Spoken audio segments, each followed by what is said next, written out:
First हाँ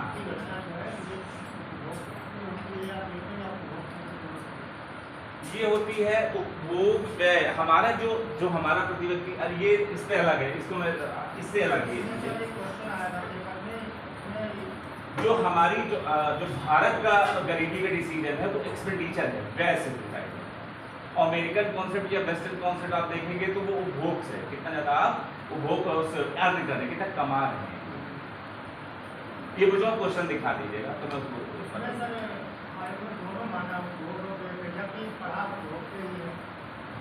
बहुत सारे कंफ्यूजन इसलिए क्योंकि उपभोग और व्यय, भारत का जो एनसीईआरटी में लिखा, कभी-कभी एनसीईआरटी में कुछ आपको नहीं करना, आप रूटेड पढ़ेंगे तो सकते दोनों लिखा, ऐसा हो सकता है, ऐसा हो सकता है। तो पहले लिखिए भारत में गरीबी के विभिन्न अनुमान।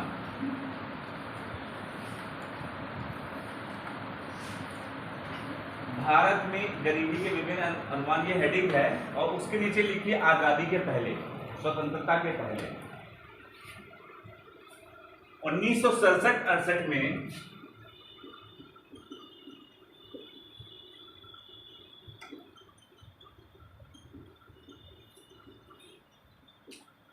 The great grand father of India का नाम सुना है आपने? किसको कहा जाता है? Old man of the India, दादा भाई नेहरू। देखिए दादा भाई नेहरू का 1967-68 में पॉइंट वाइज लिख लीजिए। इन्होंने जो बताए थे 20 रुपए बताए थे प्रति व्यक्ति आय उस समय की 1967-68 में।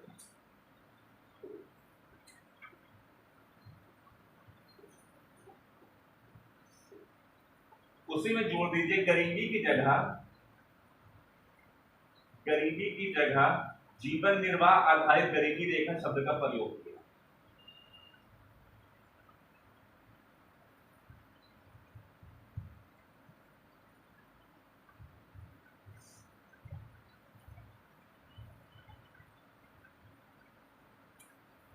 दादा भाई नेहरू जी इंडिपेंडेंस के बाद इन्होंने दिया था 1928 में योजना आयोग ने पॉइंट वाइज लिख करिए। 1928 योजना आयोग पंडित जवाहरलाल नेहरू की अध्यक्षता में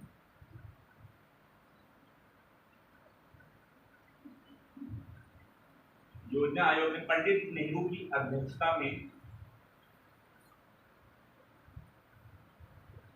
गरीबी रेखा के रूप में चिन्हित नहीं किया। जो व्यक्ति 15 से 25 रुपए कमा रहे हैं उसको गरीबी रेखा के रूप में चिन्हित नहीं किया। इन्होंने गरीबी रेखा को चिन्हित नहीं किया, बेसिकली बताया था कि 15 से 25 रुपए कमा।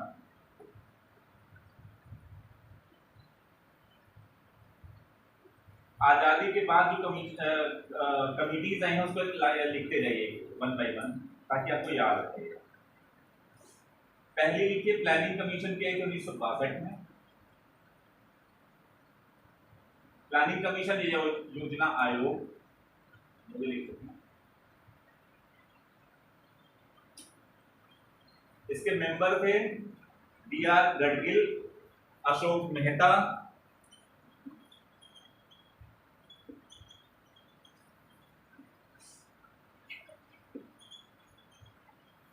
आपको अशोक मेहता, B.S. गांगुली, पीताम्बर पंत, B.S. गांगुली, पीताम्बर पंत,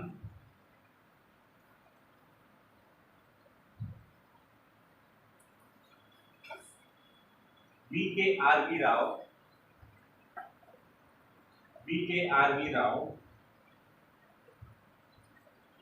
इत्यादि। इस कार्यदल ने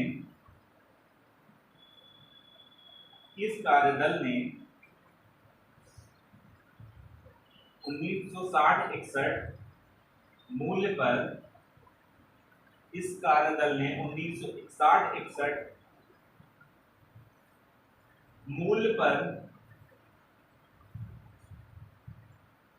पर ग्रामीण तथा शहरी दोनों क्षेत्रों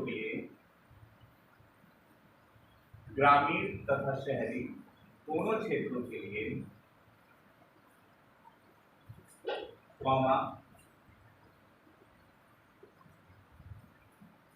बिना किसी आधार को स्पष्ट किए हुए,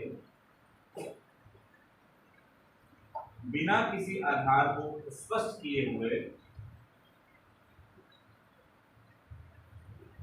बिना किसी आधार को स्पष्ट किए हुए प्रति व्यक्ति प्रति माह,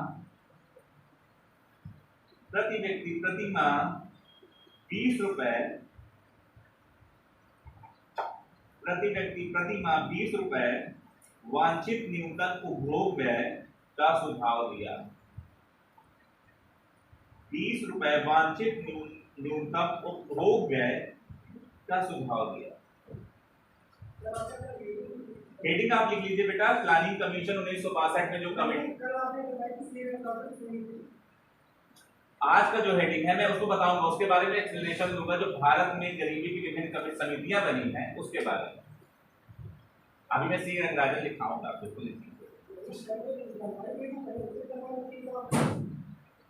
बेटा कल से ही मैं आगे बढ़ रहा हूँ, कल उसमें केवल एक दो पॉइंट बताया था, आज मैं उसको और इलाबोरेट करके बताऊंगा। आपको कुछ नहीं समझ में आया? जो मैं कल पढ़ाया हूं उसी को मैं आज एक्सप्लेन करके बताऊं।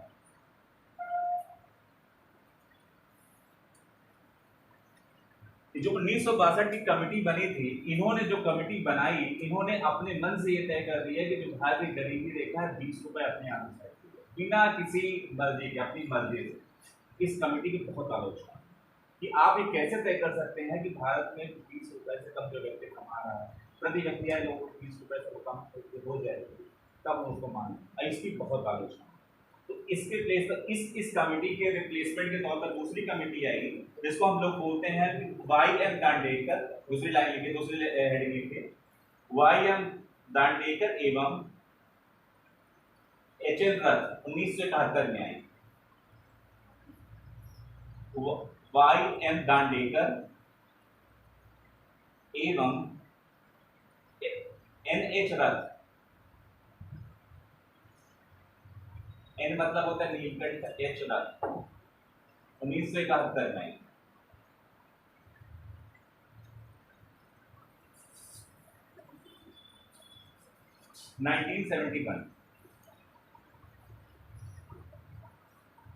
पॉइंट्स में लिखो, गरीबी का प्रथम व्यवस्थित आकलन,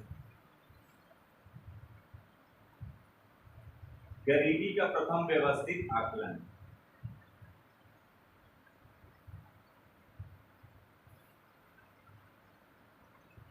अगला पॉइंट, ग्रामीण तथा शहरी क्षेत्रों के लिए, ग्रामीण तथा शहरी क्षेत्रों के लिए न्यूनतम पोषण स्तर प्रतिदिन 2250 कैलोरी। ग्रामीण तथा शहरी क्षेत्रों के लिए न्यूनतम पोषण स्तर प्रतिदिन 2250 कैलोरी। अगला पॉइंट, इसी के आधार पर, अगर मैं तेज हो रहा हूं तो बता दीजिएगा, इसी के आधार पर न्यूनतम कैलोरी जैसे मापदंड विषयों का प्रयोग होने लगा।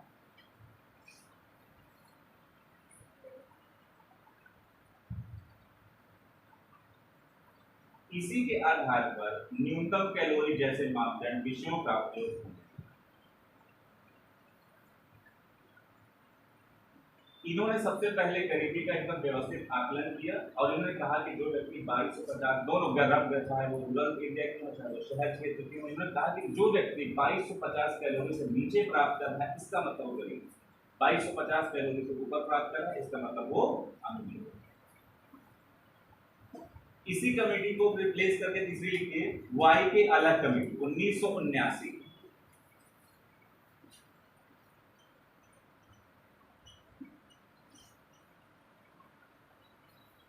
वाई के अलग कमेटी 1979।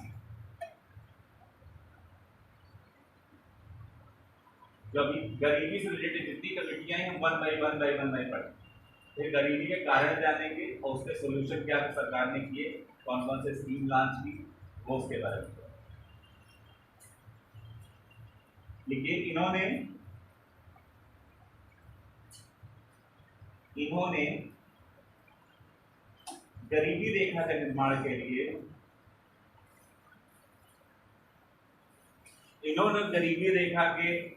निर्माण के लिए न्यूनतम कैलोरी को आधार बनाया।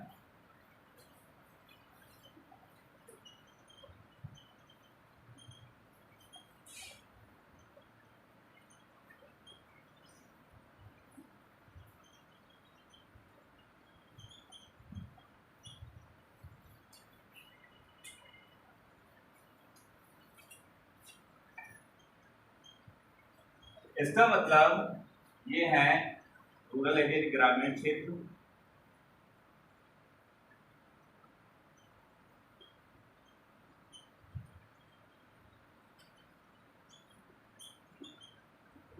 इसका मतलब 2400 कैलोरी प्रतिदिन प्रति व्यक्ति, पर्सन, डे मतलब दिन, पर्सन ग्रामीण क्षेत्र के लिए, और 2100 पर डे पर पर्सन शहरी क्षेत्र के लिए।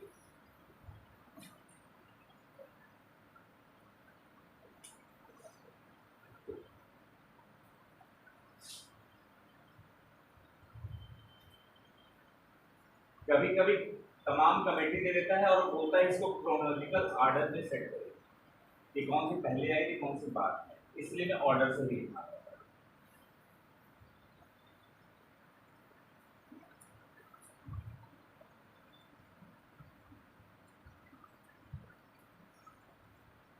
आगे बढ़ो। चौथी है लकड़ा वाला कमेटी, समिति या कमेटी, लकड़ा वाला कमेटी। लकड़ा वाला समिति लिख लीजिए चाहे कमेटी लिख लीजिए। 1993 में आई थी। बीच में तमाम गवर्नमेंट की कुछ ना कुछ सरकार एक मीटिंग से मिनिस्ट्री कर देती थी, कुछ ना कुछ होते रहते थे, लेकिन जो मेन कमेटी है, समिति है, वो 1993 लकड़ा वाला समिति। यही चीज फिर से लिखिए, यही चीज, और उसके बाद कुछ और लिखना है।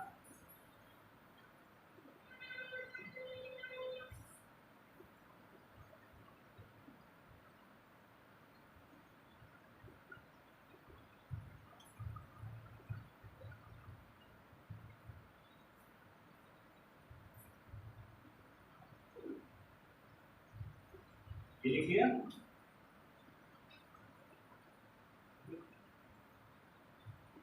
इसका मतलब उपभोग व्यय की गणना, उपभोग व्यय की गणना कैलोरी उपभोग पर आधारित।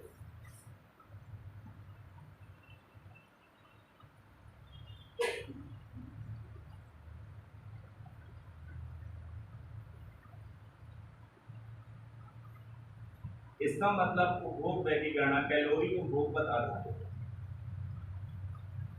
अगला पॉइंट, आंकड़ों के संग्रह के लिए, आंकड़ों के संग्रह के लिए यूआरपी विधि का प्रयोग किया। यूआरपी क्या होता है बताइए? आप लोगों ने लिखा है यूआरपी, बताइए मैम, देखिए बताइएगा यूआरपी का मतलब देखिए लिखा है।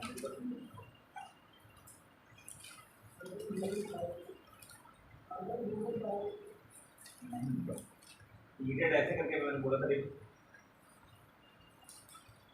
यूआरपी देखिए आप लोग, आप पीछे पन्ने पर लिखा हुआ है कॉपी में, कुछ रेफरेंस पीरियड ऐसे कुछ बोला था मैंने, यूनिफॉर्म रेफरेंस पीरियड, बिल्कुल।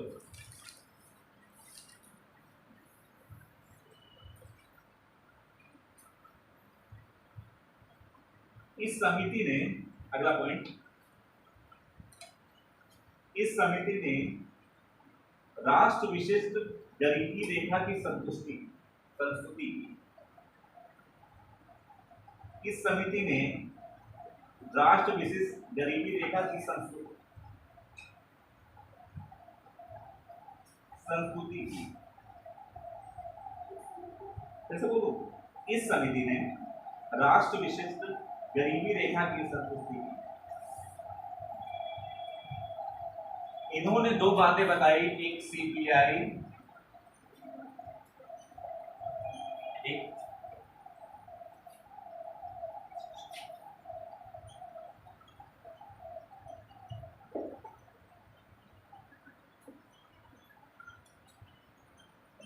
कृषि श्रम मतलब एग्रीकल्चर लेबर, औद्योगिक संबंध श्रम मतलब इंडस्ट्रियल लेबर। इन्होंने पहली बार एक बात की, और ये जो बात की वो आज तक फॉलो होती आ रही है, तो इसको हम निकाल देते हैं।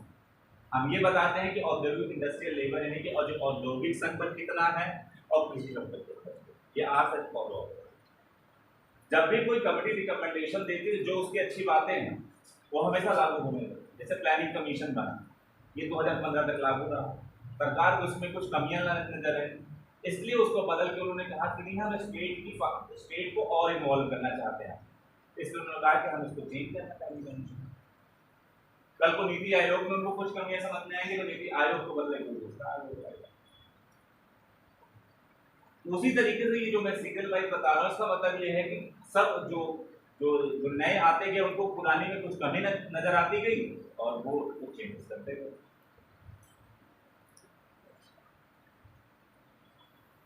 ये है ग्रामीण क्षेत्रों के लिए, ये है शहरी क्षेत्रों के लिए।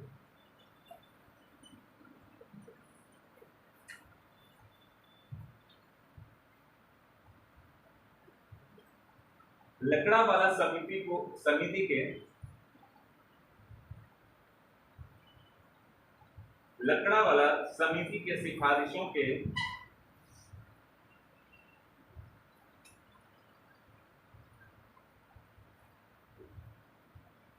लकड़ावाला समिति के सिफारिशों के फलस्वरूप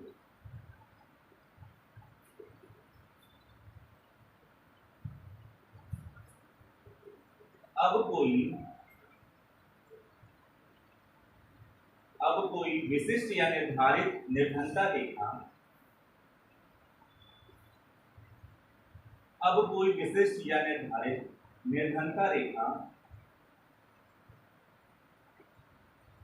नहीं रही।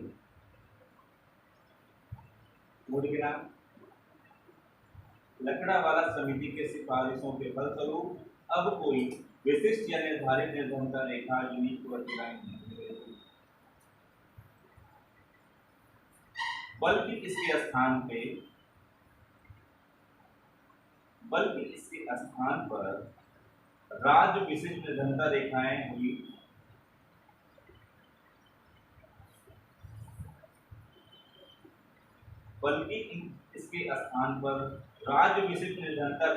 हुई, रेखा हुई जिनसे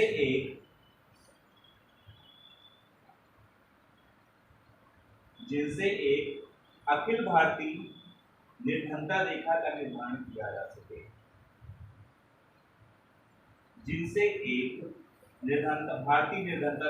अखिल भारतीय निर्धनता रेखा का निर्धारण किया जा सके।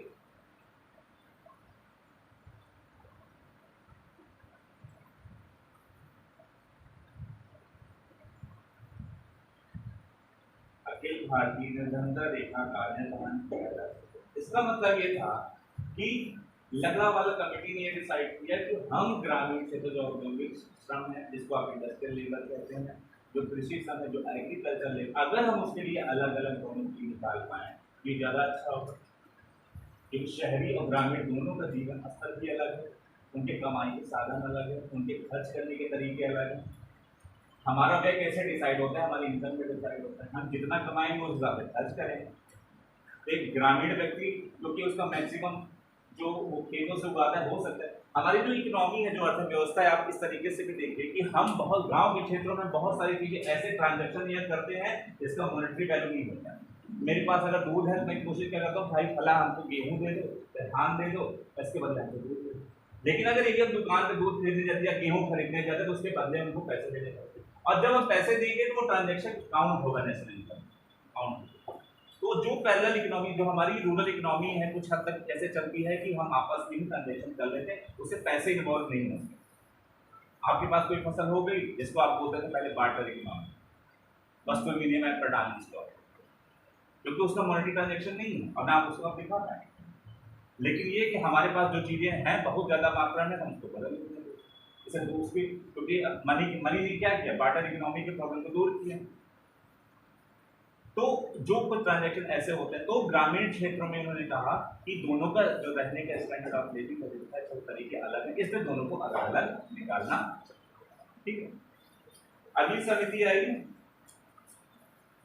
केवल एक व्यक्ति को जीने के लिए रोटी कपड़ा मकान की जरूरत नहीं होती, इसके अलावा बहुत सारी चीजें हैं जो उसके जीवन स्तर का, एक व्यक्ति का क्वालिटी ऑफ लाइफ। हमारे देश में क्वालिटी ऑफ लाइफ की बातें अब शुरू होना शुरू हुई। पहले हमारे सिस्टम में, हमारी इकोनॉमी में और हमारे देश में ये बात होती थी कि रोटी कपड़ा और मकान इतना अगर है तो कोई बात नहीं, ठीक, सब कुछ ठीक चल रहा है। लेकिन अब हम बात कर रहे हैं कि क्वालिटी ऑफ लाइफ भी होनी चाहिए, जिसको आप बोलते हैं जीवन स्तर आपका अच्छा होना है। उसमें एजुकेशन को शामिल किया है, शिक्षा। अगर व्यक्ति के पास एक शिक्षित नहीं, शिक्षा की लेवल नहीं है, इसलिए हमने कहा कि हम 0 से 14 साल के बच्चे को फ्री ऑफ शिक्षा देंगे। क्यों देंगे? इसीलिए देंगे ताकि कम से कम मिनिमम लेवल ऑफ एजुकेशन को प्राप्त कर सके। हमने बात शुरू कर दी, अब हम बात करना शुरू कर दिए कि हमको लोगों के बीच में इंटरनेट होना चाहिए। सरकार आपको टैबलेट देती है, लैपटॉप देती, क्यों दे रही है? ताकि वो ये चाहती है कि मिनिमम, क्योंकि सब व्यक्ति के पास इतने पैसे नहीं है कि वो इतना पैसा कमा के लैपटॉप या फोन खरीद सके। आज की डेट में जब रिलायंस हमारे देश में शुरू हुआ था, तो रिलायंस की लाइन आपको आप याद हो क्या, 10 लोग दुनिया मुट्ठी में, अगर आपको याद हो तो, कि वो चाहते थे कि हर एक हाथ में मोबाइल फोन होना चाहिए। एक टैबलेट का मोबाइल आने की वजह से इतना आसान हो गया कि आप घर बैठे बैठे सारी चीजें, एजुकेशन तक आप मुफ्त में ले सकते हैं यूट्यूब के माध्यम और तमाम तरीके से। अगर आपको कोई इंफॉर्मेशन चाहिए तो आप गूगल कर देते हैं।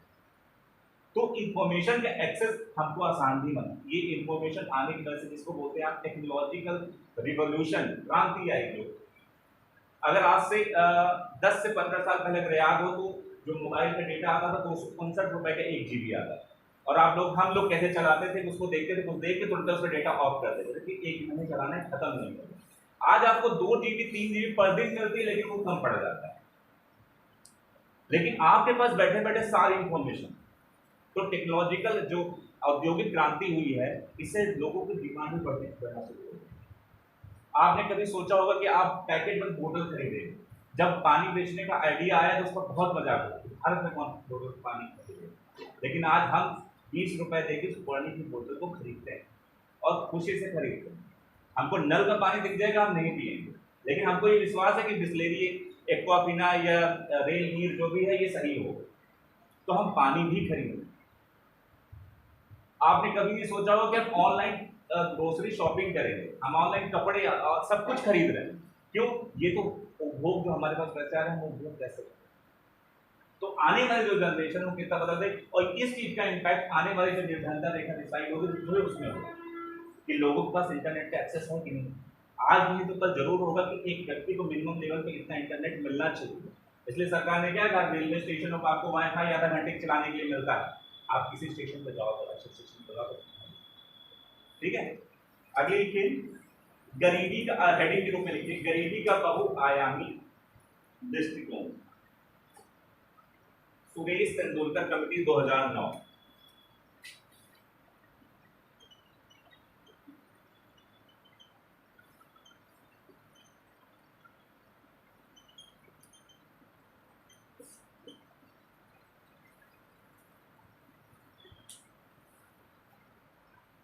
सुरेश तेंदुलकर कमेटी 2009।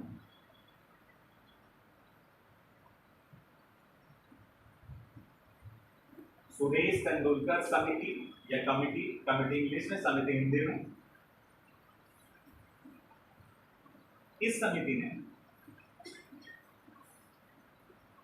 इस समिति ने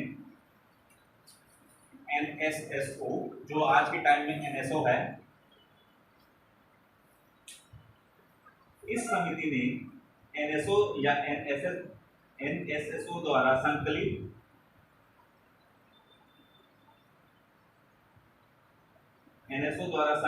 पारिवारिक उपभोग व्यय संबंधी आंकड़ों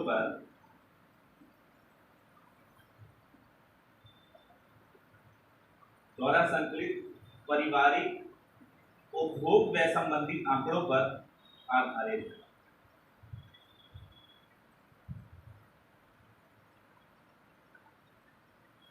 समिति ने एनएसओ द्वारा संकलित पारिवारिक उपभोग व्यय संबंधी आंकड़ों पर आधारित है। इन्होंने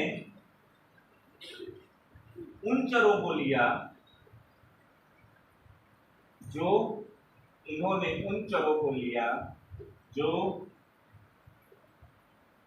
जीवन की गुणवत्ता को प्रभावित करते हैं, जिसको आप क्वालिटी ऑफ लाइफ बोलते हैं।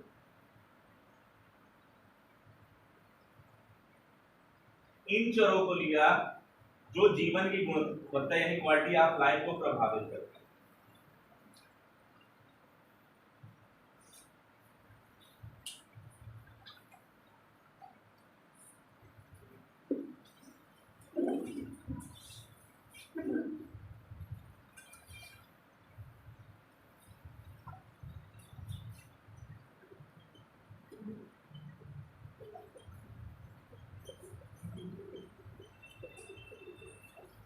इन्होंने बताया कि गांव का एक व्यक्ति जो 27 रुपए प्रतिदिन कमा रहा है, 27 रुपए प्रतिदिन कमा रहा है, और जो शहर का व्यक्ति वो 33 रुपए प्रतिदिन अगर कमा रहा है या इससे ऊपर कमा रहा है तो वह गरीबी रेखा से ऊपर है। लिखे या इसको इतना हेडिंग बना के लिख दीजिए, ठीक है। लिखने का नहीं मन हो तो इतना आप बना लीजिए, तब ठीक।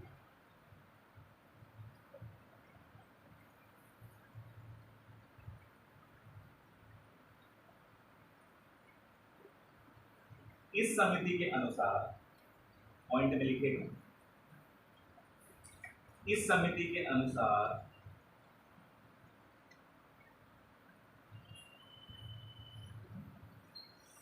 भारत में 2011-12 में 21.9% गरीबी।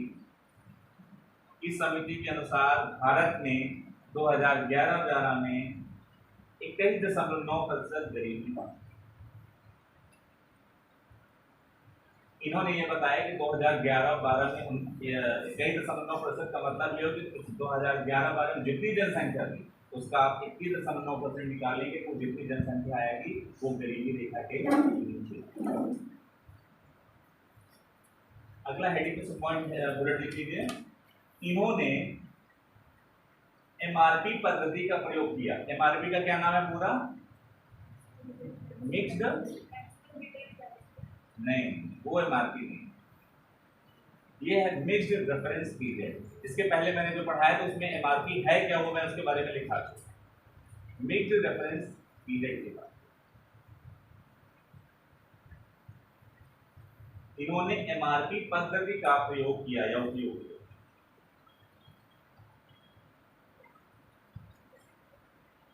जब इस समिति की रिकमेंडेशन आई 2009 में तो उस समय यूपीए की गवर्नमेंट, उनको लगा कि ये जो रिपोर्ट आई है वो कुछ ठीक नहीं, तो इस रिपोर्ट को रिव्यू करने के लिए आप इस रिपोर्ट को फिर से देखिए। उन्होंने एक नई समिति बनाई जिसको आप बोलते हैं सी रंगराजन समिति, जो कि 2012 में। देखो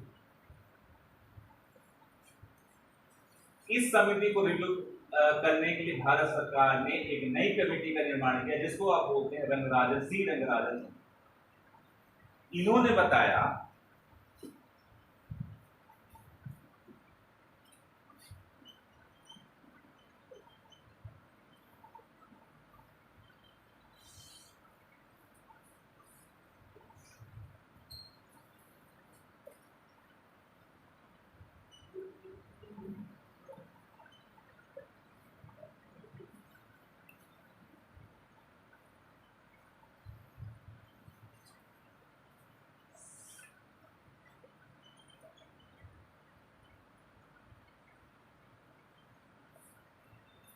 इन्होंने ये बताया कि एक व्यक्ति जो ग्रामीण व्यक्ति अगर 32 रुपए से कम कमाता है, अगर वो 32 रुपए से कम 32 रुपए से गांव का व्यक्ति कम कमाता है और शहर का व्यक्ति 47 रुपए से कम कमाता है तो वो गरीब।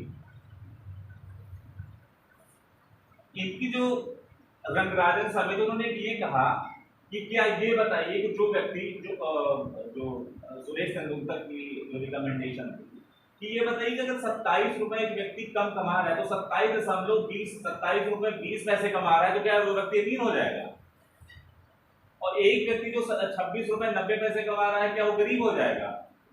अगर एक व्यक्ति 27 रुपए 10 पैसा भी ज्यादा कमा ले इसका मतलब वो गरीब है ऊपर है। तो ये कह के उन्होंने कहा कि इस कमेटी ने कुछ ना कुछ फ्रॉड है तो भारत सरकार ने इस कमेटी को रिव्यू किया, एक नई समिति बनाई सी। उन्होंने अपने रिकमेंडेशन में कहा कि एक व्यक्ति ग्रामीण व्यक्ति जो 32 रुपए से कम कमाएगा वो गरीबी के रेखा के नीचे आएगा, शहरी व्यक्ति जो 47 रुपए से कम कमाएगा एक दिन में प्रति व्यक्ति वो गरीबी रेखा के नीचे आएगा। अगर एक परिवार 5 व्यक्तियों का, अगर परिवार 5 व्यक्तियों का, इसका मतलब प्रतिदिन ये 4860 रुपए, इसको लिखे मैं दिखा देता हूँ, आप लिखिए इसको मत लिखिएगा, मैं बाद में लिखा देता हूँ। 2011-12 में रंगराजन समिति के अनुसार भारत में 29.5% गरीबी थी। 2011-12 में भारत में 29.5% गरीबी थी।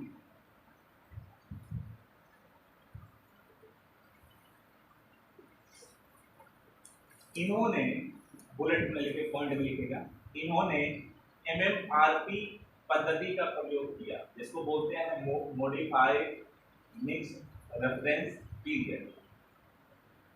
दोनों ने एक ही टाइम फ्रेम में 2011-12 का आंकड़ा दिया और एक व्यक्ति कह रहा है कि 22% लोग गरीब भारत में, एक व्यक्ति कह रहा है उसी टाइम पीरियड में 29.5% लोग गरीब। लेकिन इनकी मेथोडोलॉजी चेंज, पहले ने इस्तेमाल किया MRP, इसको बोलते हैं दूसरे ने इस्तेमाल किया MMRP। जो MMRP के मॉडिफाइड है इसका इस्तेमाल वर्ल्ड बैंक ने भी करना, वर्ल्ड बैंक ने कहा कि ये ज्यादा एक्यूरेट, तो इन्होंने MMRP का इस्तेमाल। क्वेश्चन में अक्सर ये आता है कि जो रंगराजन समिति ने जिस पद्धति का इस्तेमाल किया उसमें 4 ऑप्शन देगा, URP, MRP, MMRP या बोल देगा इनको, तो आप क्या लगाएंगे? तेंदुलकर समिति ने किसका इस्तेमाल किया? MRP। ये चीज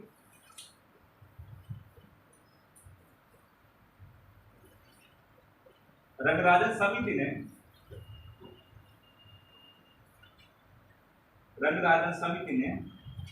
अपनी रिपोर्ट, रंगराजन समिति और तेंदुलकर ये बहुत फेमस समितियां हैं, जब भी कभी करेगी का कोई नाम आता है तो हमेशा तेंदुलकर रिपोर्ट की बात की जाए या रंगराजन रिपोर्ट की बात की जाए, इसलिए इसके बारे में ज्यादा लिखना पड़ेगा।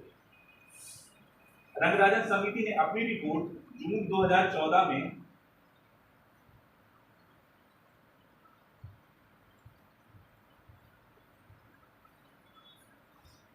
रंगराजन समिति ने अपनी रिपोर्ट जून 2014 में आयोग को सौंपी।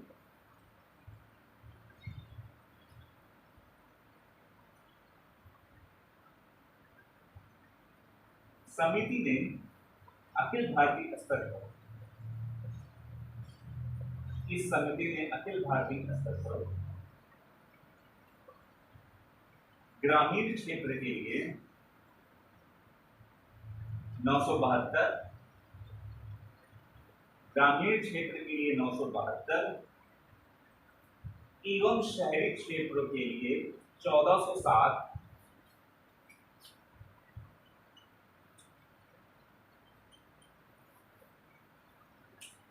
ग्रामीण क्षेत्र के लिए 972 एवं शहरी क्षेत्र के लिए 1407 रुपए प्रति व्यक्ति, 1407 रुपए प्रति व्यक्ति मासिक उपभोग व्यय को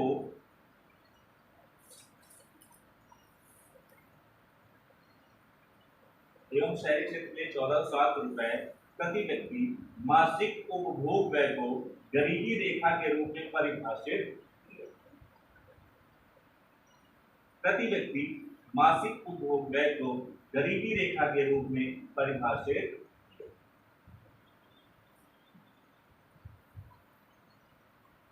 अगर 5 लोगों का परिवार, मिनिमम एक ये माना गया है, अगर 5 लोगों का परिवार है तो आप ये कैसे बताएंगे कि कितना पैसा की जरूरत पड़ेगी? आप कैसे बताएंगे इसको? बताइए, सिंपल कैलकुलेशन।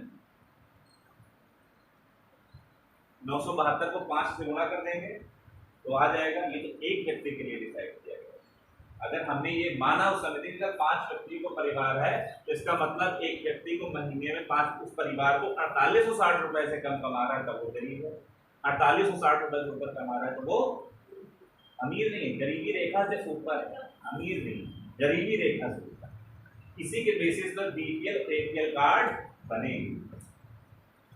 यहाँ पे हो जाएगा 7035 अगर 5 लोगों का परिवार है शहरी क्षेत्रों में 7035 रुपए से ऊपर कमा रहा है रुपए से, तो इसका मतलब वो गरीबी रेखा से ऊपर, अमीर नहीं बोलेंगे उसको बोलेंगे गरीबी रेखा से ऊपर। इसी के बेसिस पर आपके पास येलो कार्ड होगा या रेड कार्ड। येलो कार्ड समझते हैं, एपीएल जिसको आप बोलते हैं, एबव पॉवर्टी।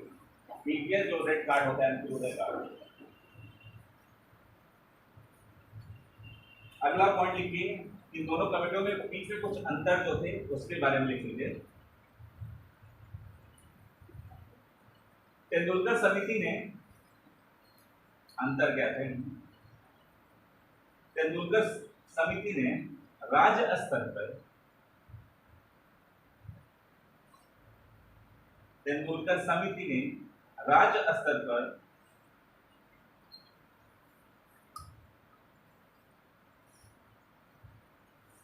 तेंदुलकर समिति ने राज्य स्तर पर ग्रामीण शहरी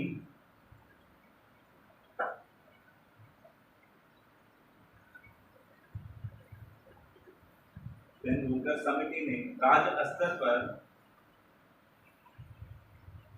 ग्रामीण शहरी गरीबी रेखा के अनुमान के लिए राज्य स्तर पर ग्रामीण शहरी गरीबी रेखा के अनुमान के लिए अखिल भारतीय शहरी गरीबी रेखा बास्केट का प्रयोग किया। अखिल भारत या भारतीय शहरी गरीबी रेखा बास्केट का प्रयोग किया।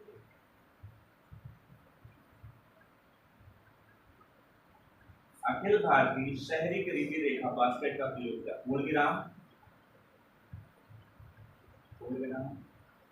जबकि रंगराजन ने ग्रामीण एवं शहरी क्षेत्र के लिए अलग अलग जबकि रंगराजन ने ग्रामीण तथा शहरी क्षेत्र के लिए अलग अलग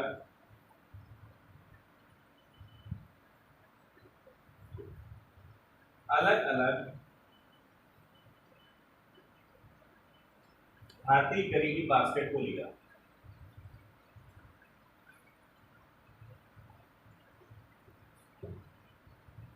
अलग अलग भारतीय गरीबी बास्केट को लिया। अगला पॉइंट,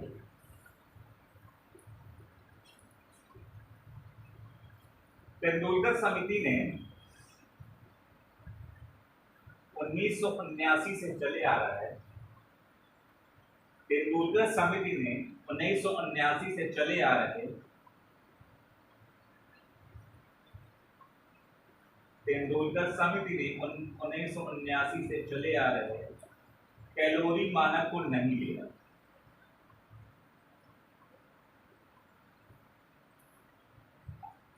उन्नीस सौ 1979 से चले आ रहे कैलोरी मानक को नहीं लिया क्योंकि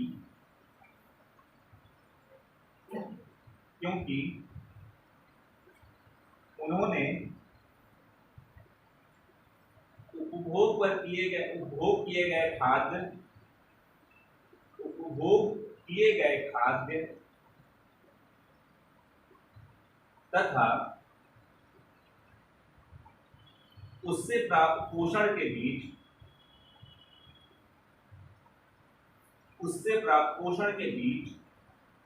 कोई संबंध नहीं पाया। उपभोग किए गए खाद्य तथा उससे प्राप्त पोषण के बीच कोई संबंध नहीं पाया। जबकि रंगराजन समिति ने कैलोरी मानक को लिया।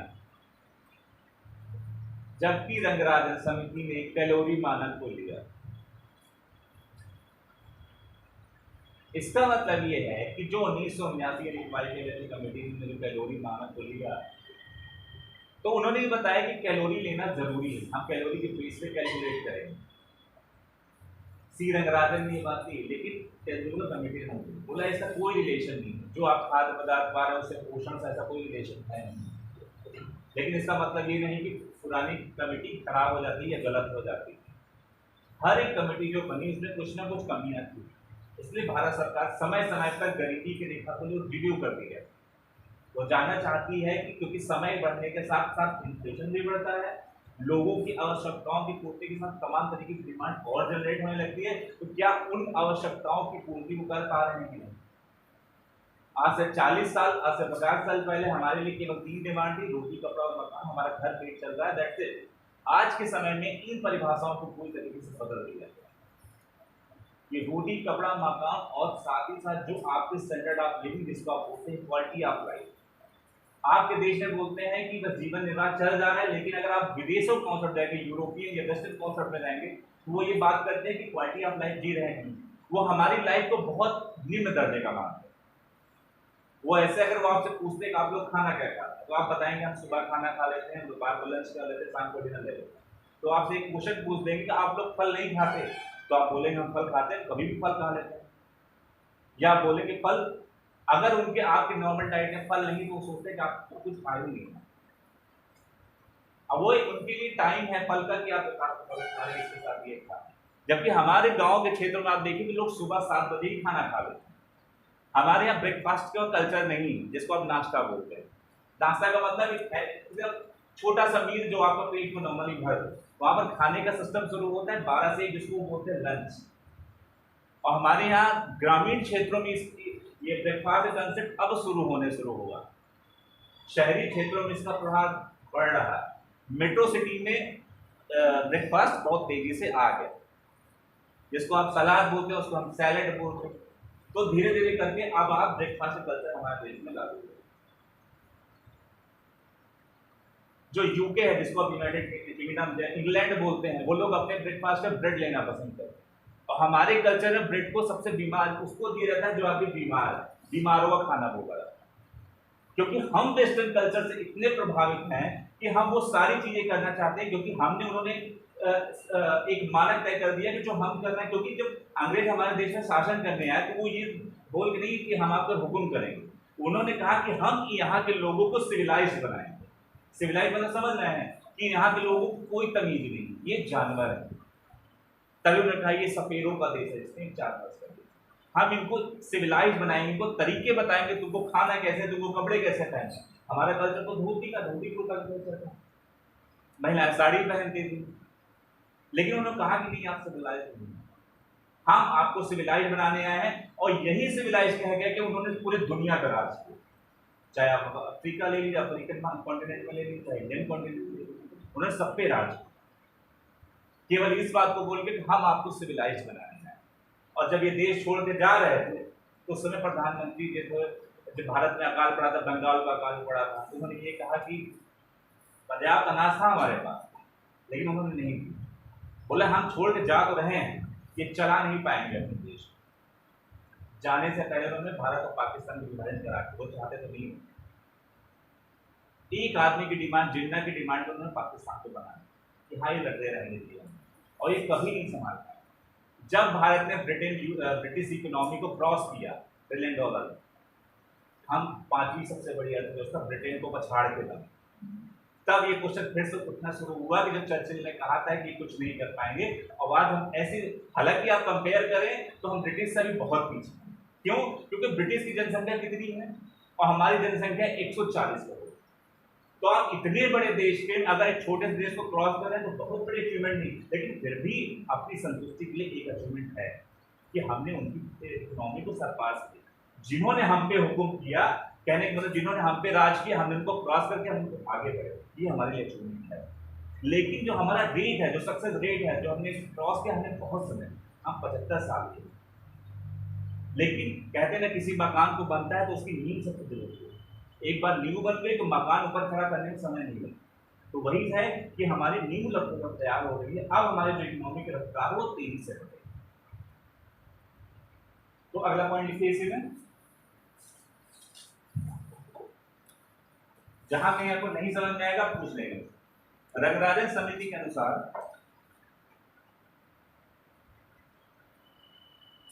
रंगराजन समिति के अनुसार इधर हाल के वर्षों में, रंगराजन समिति के अनुसार इधर हाल के वर्षों में सामाजिक सेवाओं पर बहुत अधिक मात्रा में, रंगराजन समिति के अनुसार इधर हाल के वर्षों में सामाजिक सेवाओं पर बहुत अधिक मात्रा में सार्वजनिक व्यय में, रंगराजन समिति के अनुसार इधर हाल के वर्षों में सामाजिक सेवाओं पर बहुत अधिक मात्रा में सार्वजनिक व्यय हुए, जो एनएसओ द्वारा या एनएसएसओ द्वारा, अभी नया आया है एनएसओ, तो आप एनएसओ लिखो, एनएसओ द्वारा उपभोग व्यय सर्वेक्षण में नहीं प्रदर्शित हुए, एनएसओ द्वारा उपभोग व्यय सर्वेक्षण में नहीं प्रदर्शित हुए, पूर्ण विराम।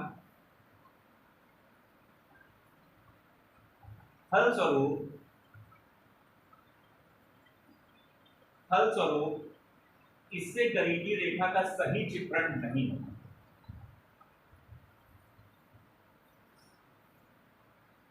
फलस्वरूप इससे गरीबी रेखा का सही चित्रण नहीं।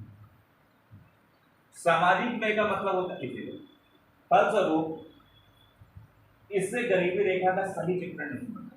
सामाजिक व्यय का मतलब है सरकार आपको वो सारी सहूलियतें जो देती है, जो चाहे वो कॉलेज बनाने में खर्च करती है, चाहे वो डैम बनाने में खर्च करती है, चाहे वो रोड बनाने में, वो सारी सुविधाएं, चाहे वो ब्रिज बनवाने में या वो सड़कें बनवाने में, क्योंकि इनके बढ़ने से आप सोचिए कि एक गांव है, अगर गांव के बीच में एक 4 लेन सड़क निकल जाए तो अचानक उस एरिया या उस जमीन की डिमांड 4 गुना बढ़ जाती है। तो धीरे धीरे करके सरकार ने जो पैसे खर्च किए उसका असर तो देखने को मिला, लेकिन ये कैलकुलेशन जो हमारी रिपोर्ट में नहीं आया, तो इसका असर जो नहीं आया है, उन्होंने कहा कि इसलिए ये पिक्चर सही रिपोर्ट नहीं पड़। ठीक, अगला पॉइंट लिखिए, नई हेडिंग,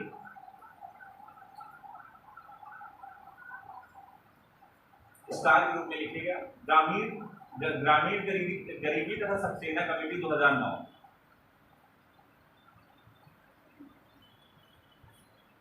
कभी कभी क्वेश्चन आता है कि जो ग्रामीण गरीबी की बात किसने की थी, तो आपको याद रखिएगा सक्सेना समिति ने बात, केवल ग्रामीण गरीबी, और शहरी गरीबी में विकासन कमेटी लिखा। ग्रामीण गरीबी तथा सक्सेना कमेटी 2009, ये क्वेश्चन आया हुआ है पीसीएस से, 2 बार आया। जब एक बार मैंने दिया था गलती से ऐसे ही, तब वो क्वेश्चन आया था, कल दिया। ग्रामीण विकास मंत्रालय द्वारा गठित, ग्रामीण विकास मंत्रालय द्वारा गठित, जिसे बीपीएल जनगणना के संबंध में, जिसे बीपीएल जनगणना के संबंध में, बीपीएल मतलब बिलो पॉवर्टी लाइन, जनगणना के संबंध में उचित मेथोडोलॉजी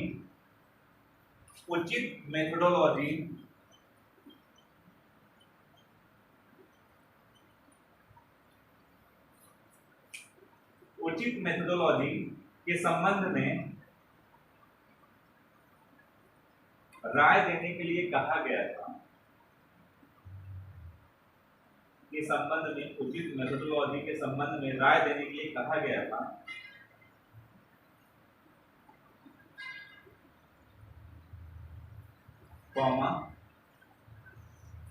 गरीबी के अनुमान के लिए नहीं कहा गया था। ये जो कमेटी बनी थी गरीबी अनुमान के लिए नहीं थी। ये बताइए, जो ग्रामीण क्षेत्रों में हम जिस तरह कैलकुलेशन करते हैं वो सही है या गलत? जिस तरीके से हम ग्रामीण गरीबी को निकाल रहे हैं, जो हम तरीका अपना रहे हैं, मेथोडोलॉजी मतलब होता है तरीका, जो हम तरीका लगा रहे हैं वो सही है कि नहीं, केवल एक कमेटी इसीलिए बनी है। तो अगले उसी में लिखिए, गरीबी के अनुमान के लिए नहीं कहा गया था। अपनी रिपोर्ट पूर्ण विराम, अपनी रिपोर्ट 21 अगस्त 2009 को दे दिया। अपनी रिपोर्ट 21 अगस्त 2009 को प्रस्तुत कर दिया। पूर्ण विराम।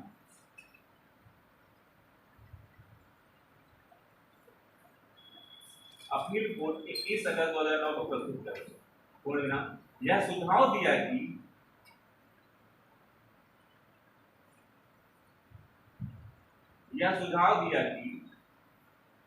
बीपीएल परिवारों की संख्या को 50% से अधिक कर देना चाहिए।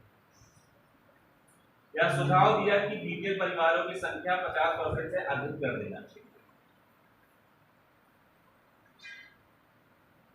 यह सुझाव दिया कि बीपीएल परिवारों की संख्या 50% से अधिक कर देना चाहिए। पूर्ण विराम।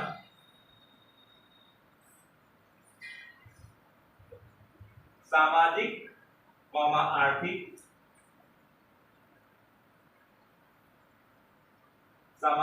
आर्थिक तथा जाति जनगणना 2011 में जानी जनगणना 2011 में जानी जनगणना में 2011 में ग्रामीण क्षेत्र के वचन की माप के लिए 2011 में ग्रामीण क्षेत्र के वंचन की माप के लिए सक्सेना समिति को आधार। वंचन मतलब होता है डिप्राइवेशन वंचन मतलब कमी, किसी चीज की कमी। सामाजिक आर्थिक तथा जाति जनगणना 2011 में ग्रामीण क्षेत्र के वंचन की माप के लिए सक्सेना समिति को आधार बनाया।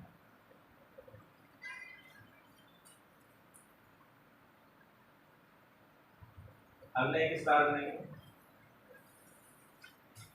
शहरी गरीबी के संबंध में एचआर हाशिम समिति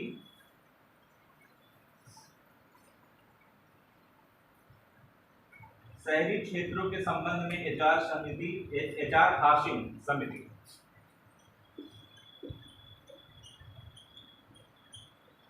जो कि 2013 में आई। एचआर हाशिम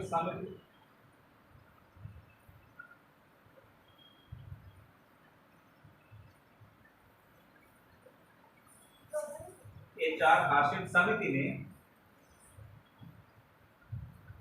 शहरी क्षेत्रों में रहने वाले गरीबों की पहचान के लिए शहरी क्षेत्रों में रहने वाले गरीबों की पहचान के लिए शहरी क्षेत्रों में रहने वाले गरीबों की पहचान के लिए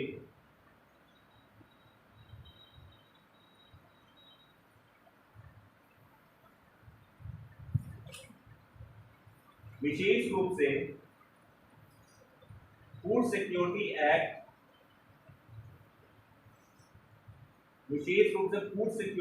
2013 के अंतर्गत लाभ प्राप्त करने वालों की पहचान के लिए ये जो बनाई गई थी हाशिम कमेटी, ये बेसिकली ये जाना था कि केवल गांव में गरीब नहीं होते, शहर में भी गरीब नहीं। तो हम ये जानना चाहते हैं कि शहर में जो गरीब है उनकी हम पहचान कैसे करें। उसी समय भारत सरकार ने लाया था फूड सिक्योरिटी एक्ट, खाद्य सुरक्षा अधिनियम 1900। इसका मतलब ये कि भारत का कोई व्यक्ति भूख से नहीं मरना चाहिए, और वो अभी भी लागू। क्योंकि भारत सरकार ने ये देखा कि 75 वर्षों के आजादी के बाद भी अगर लोग भूख से मरे तो ये हमारे लिए शर्म की बात है। एक व्यक्ति को मिनिमम लेवल ऑफ नीड तो होनी ही चाहिए, जिसको सरकार प्रोवाइड करे। वो कमाए खाए वो अलग बात है, लेकिन मिनिमम लेवल ऑफ कंजम्पशन तो सरकार की तरफ से देना चाहिए हमको। तो अगर कोई व्यक्ति, क्योंकि आपको सुनते हैं ठंड में भूख से मौत हो गई, गर्मियों में एक आदमी भूख से मौत हो गई, ऐसा पेपर में खबर है। तो डॉक्टर मनमोहन सिंह थे प्राइम मिनिस्टर, उन्होंने ये एक्ट लाया कि भारत में हम minimum level of nutrition, minimum level of food ensure करेंगे। इसलिए राशन केंद्र, जिसको आप बोलते हैं कोटा सिस्टम, को सशक्त बनाया गया कि हर आदमी को 5 किलो अनाज देंगे। भारत सरकार उसका पूरा खर्चा उठाएगी,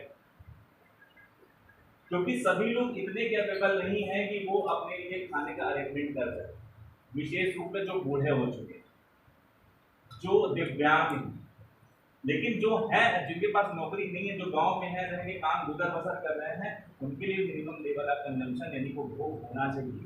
इसलिए सरकार ने कहा कि right to food security act through हम ये जानना चाह रहे थे कि जो शहरी लोग हैं उसमें हम ये कैसे देखेंगे इसमें गरीब कौन, इसके लिए उन्होंने एचआर हाशिम कमेटी बनाई। ये क्वेश्चन कभी कभी आती है शहरी क्षेत्रों में गरीबी की पहचान के लिए भारत सरकार ने कौन सी कमेटी बनाई, तो आपके सामने दे देगा सक्सेना कमेटी, हाशिम कमेटी, या राजन दे दिया है तो दूसरा दे दिया, तो आप लगाएंगे कौन सी, एचआर हाशिम कमेटी। लेकिन अगर बोल दे ग्रामीण क्षेत्रों में गरीबी की पहचान करने के लिए भारत सरकार ने कौन सी समिति बनाई, तो आप क्या बताएंगे, सक्सेना कमेटी, जो कि 2009 में आई और ये 2013 में। अब देखिए हाशिम समिति के अनुसार, हाशिम समिति के अनुसार 70% जनसंख्या को गरीबी लक्षित किया जाए। उन्होंने कहा कि शहर के जो 70% लोगों को गरीब लक्षित किया, मतलब बताया है।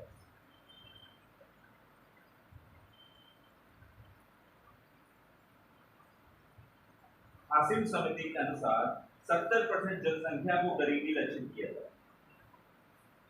हालांकि इनकी मांगे मानी नहीं है। इन्होंने कहा कि जो शहरों में रहने वाले लोग हैं उसमें 70% ही मान लो कि गरीब हैं और उनको राशन वाशन की व्यवस्था करो। तो भारत सरकार को ये लगा कि आप 70% जनसंख्या का मतलब समझ रहे हैं कि आप सबको कुछ जनसंख्या को आप बोल रहे हैं गरीब है, इनकी मांगे, इनकी जो रिकमेंडेशन थी मानी नहीं। क्यों? क्योंकि आप ये 70% नंबर बहुत बड़ी बात हो। आप ये कह रहे हैं कि 100 में 70 लोग गरीब हैं शायद, ये तो वही हाल हुआ कि हम जहां से चले थे हम वहां फिर से पहुंच गए। 1947 से चले थे 2013 में और आप फिर वहीं 47 से पहुंच गए। क्योंकि जब आजादी के समय हमारी जो हमारा खाद्यान्न की कमी थी उस समय में इतने गरीब नहीं थे, आप अभी 70% बता रहे हैं। इनकी मांगे मांगी। इन्होंने क्या क्या लिया था अपनी मेथोडोलॉजी में, इन्होंने अपनी समिति ने 3 आधार दिए अपनी इस मेथोडोलॉजी में, इसको मापने के लिए 3 आधार दिए। उसको लिख लीजिए, आवासीय कमजोरी मतलब आवासीय कमी, पेशाजनक कमजोरी और सामाजिक कमजोरी। इनकी रिकमेंडेशन मानी नहीं गई। पहला है आवासीय कमजोरी, दूसरा है पेशाजनक मतलब क्या आदमी क्या काम कर रहा है, पेशा क्या है, तीसरा है सामाजिक कमजोरी।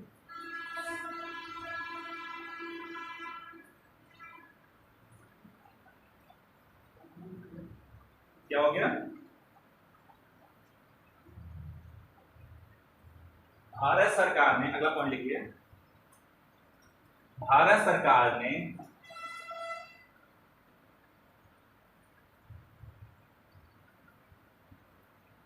अरविंद पनगड़िया की अध्यक्षता में, अरविंद पनगड़िया अमेरिकन एक स्कूल में प्रोफेसर हैं,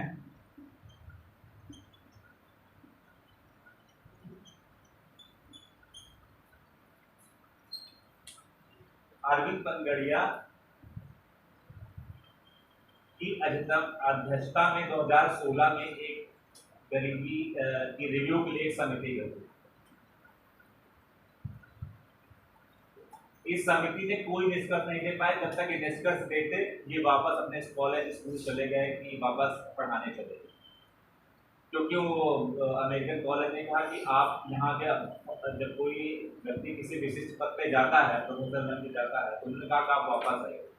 और भारत सरकार ने देखते थे कि इन्होंने कोई रिकमेंडेशन नहीं दी और बिना रिकमेंडेशन दिए जो ये वापस अमेरिका स्कूल अपने कॉलेज पढ़ाने चले। लेकिन जाना जरूरी है कि कमेटी कब आई थी, 2016 में रिपोर्ट।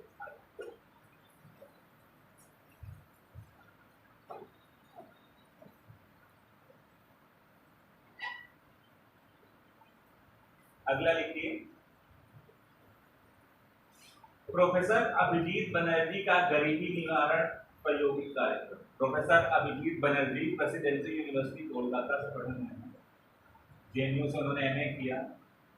अभी वो एक प्रतिष्ठित विश्वविद्यालय में इनको अभी नोबेल प्राइज मिला था, उनकी पत्नी को साथ में मिला था, एस्टर डुफ्लो, अपने नाम सुना, बहुत फेमस नाम है, वो इंडियन नहीं है, ये अभिजीत बनर्जी इंडियन है, बंगाली बेसिकली।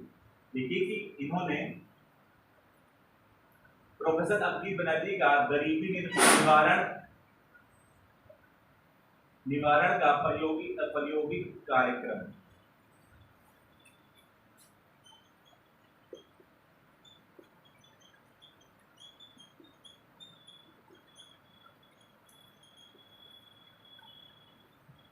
इनको अपने इस एक्सपेरिमेंटल अप्रोच के लिए नोबेल पुरस्कार 2019। अब मैं लिखाऊंगा एक वर्ड और लिख लीजिएगा, आरसीटी का भी पूछ सकता है। आरसीटी का मतलब होता है रेंडमाइज्ड,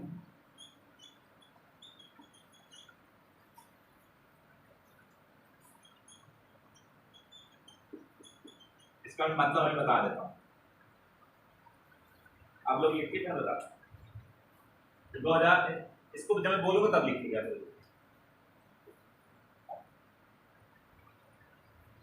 2019 का अर्थशास्त्र का नोबेल पुरस्कार 2019 का अर्थशास्त्र का नोबेल पुरस्कार अभिजीत बनर्जी, एस्टर डुफ्लो, उनकी पत्नी है Esther Duflo, Abhijit Banerjee Esther Duflo एवं माइकल क्रेमर को संयुक्त रूप से दिया गया। और किसके लिए दिया गया था? इसी आरसीटी रैंडमाइज कंट्रोल ट्रायल के लिए। इसको मैं बताऊंगा क्या ये है क्या है। 2019 का अर्थशास्त्र का नोबेल पुरस्कार अभिजीत बनर्जी, एस्टर डुफ्लो एवं माइकल क्रेमर को संयुक्त रूप से दिया। अभिजीत बनर्जी, एस्टर डुफ्लो एवं माइकल क्रेमर को संयुक्त रूप से दिया। अभिजीत बनर्जी ने आरसीटी प्रत्यागम का प्रयोग अभिजीत बनर्जी ने आरसीटी प्रत्यागम का प्रयोग छोटे हस्तक्षेपों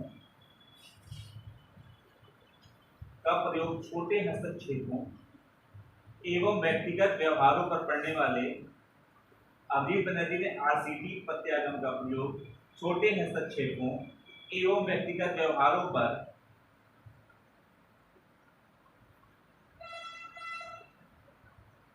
आरसीटी प्रत्यागम का प्रयोग छोटे हस्तक्षेपों एवं व्यक्तिगत व्यवहारों पर पड़ने वाले प्रभावों का परीक्षण किया। व्यक्तिगत व्यवहारों पर पड़ने वाले प्रभावों का परीक्षण किया।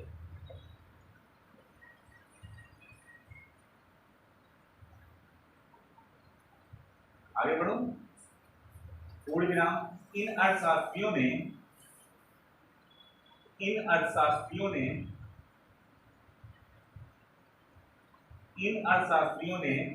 साक्ष्य आधारित प्रत्यागम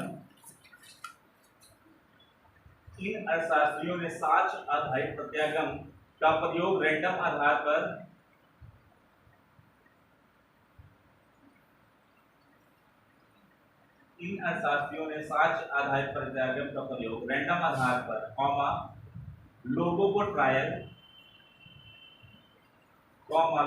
ट्रायल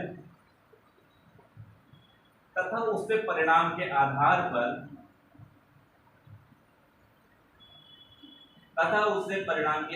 पर वास्तविक जीवन की परिस्थितियों में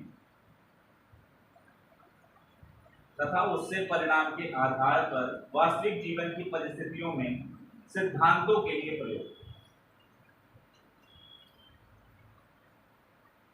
उससे परिणाम के आधार पर वास्तविक जीवन की परिस्थितियों में सिद्धांतों के लिए प्रयोग किया। अब ये था क्या? आप ये समझिए। अभिजीत बनर्जी, उनकी पत्नी एस्टर डुफ्लो भारत के राजस्थान के एक गांव में गए। वो ये जानना चाहते थे कि भारत में टीकाकरण मुफ्त है, फिर भी लोग अपने बच्चों को वैक्सीन देने क्यों नहीं ले जाते? अगर कोई चीज मुफ्त में मिल रही है तो हमको जाना चाहिए। भाई अगर अपने बच्चों को टीका लगवाएंगे तो वो खतरनाक बीमारियों से बचा रहेगा, लेकिन फिर भी महिलाएं नहीं जा रही हैं वहां पे। आखिर क्या बता?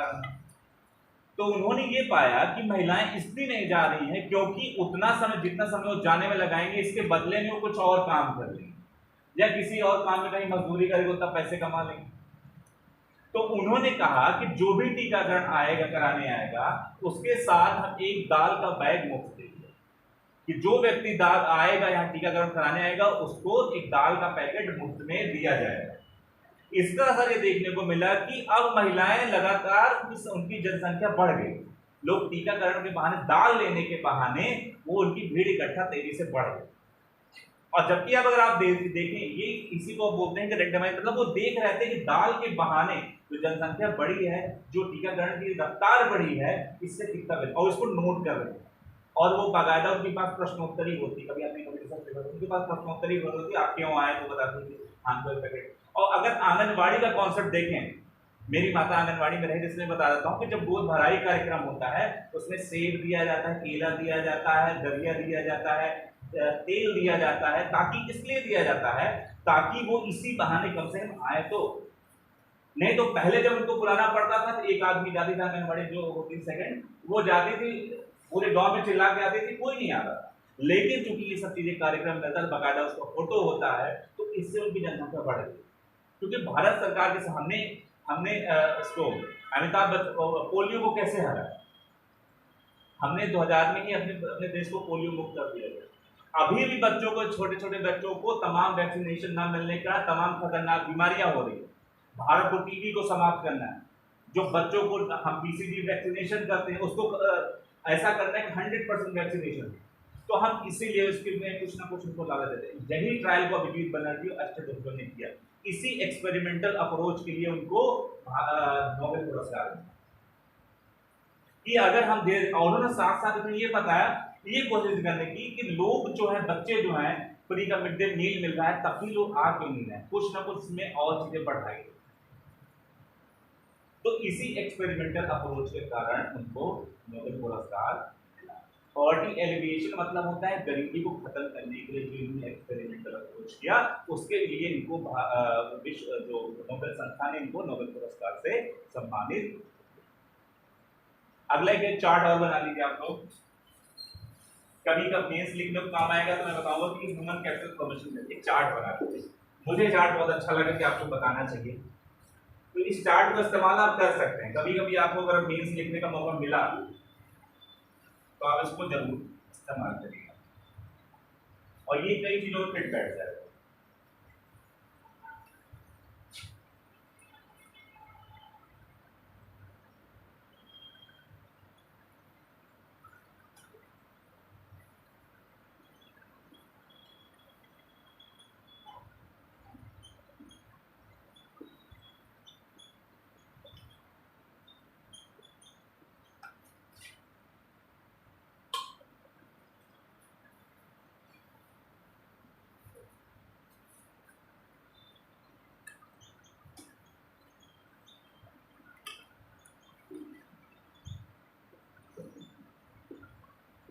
इसका मैं हिंदी बता देता हूँ।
इस चार्ट का इस्तेमाल आप कैसे कर सकते हैं, मैं बताता हूँ आपको।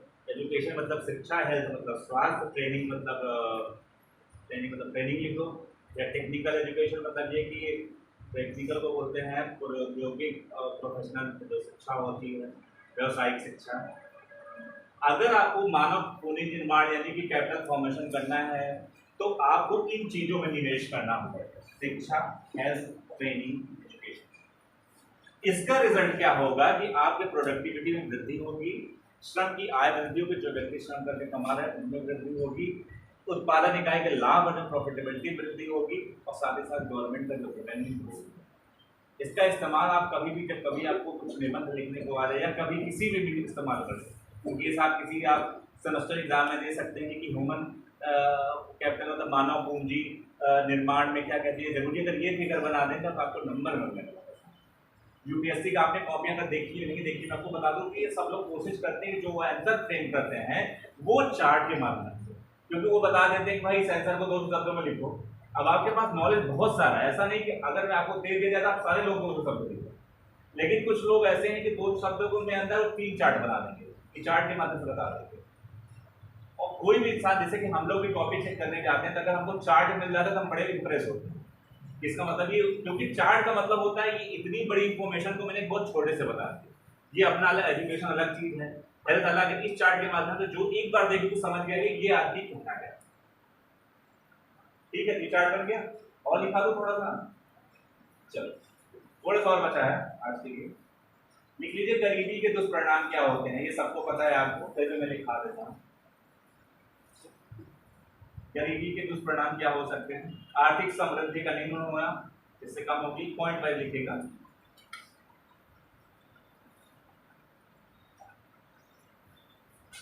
गरीबी के दुष्परिणाम, आर्थिक समृद्धि का निम्न होना, ये दुष्परिणाम, या भूखमरी, कुपोषण, खराब स्वास्थ्य की समस्याएं हो सकती हैं।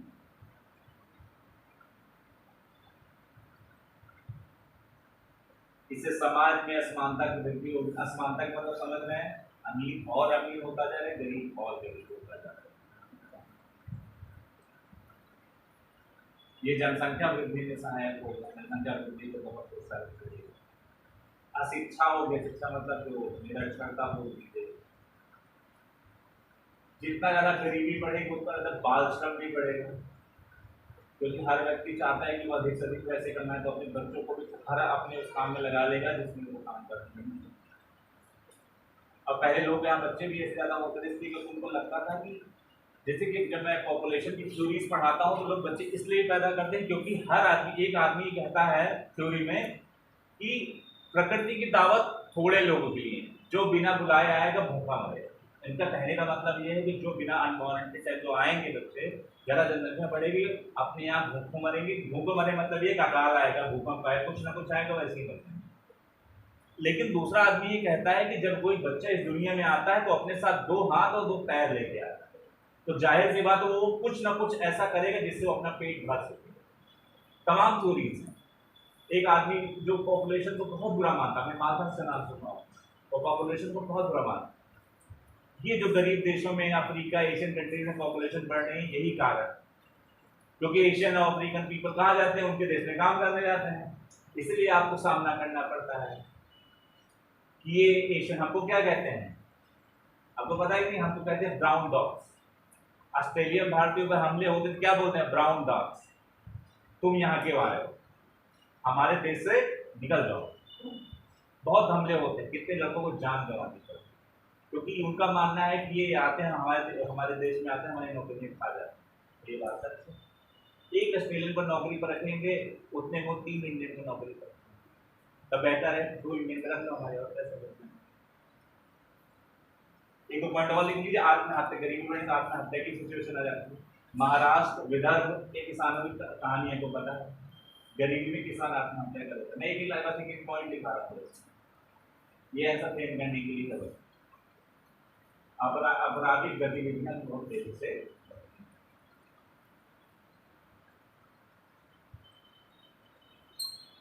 भारत सरकार ने गरीबी को दूर करने के लिए तमाम स्कीम चलाई, बहुत सारी स्कीम चलाई। सोशल सिक्योरिटी को मजबूत, सोशल सिक्योरिटी, सामाजिक जो रक्षा उसको मजबूत करने के लिए भारत सरकार ने तमाम स्कीम चलाई। वो स्कीम हम 1 बाय 1 हम सीरियल से पढ़ेंगे जब मेरी अगली क्लास होगी। ठीक है, तो आज के लिए इतना रखें। Thank you very much.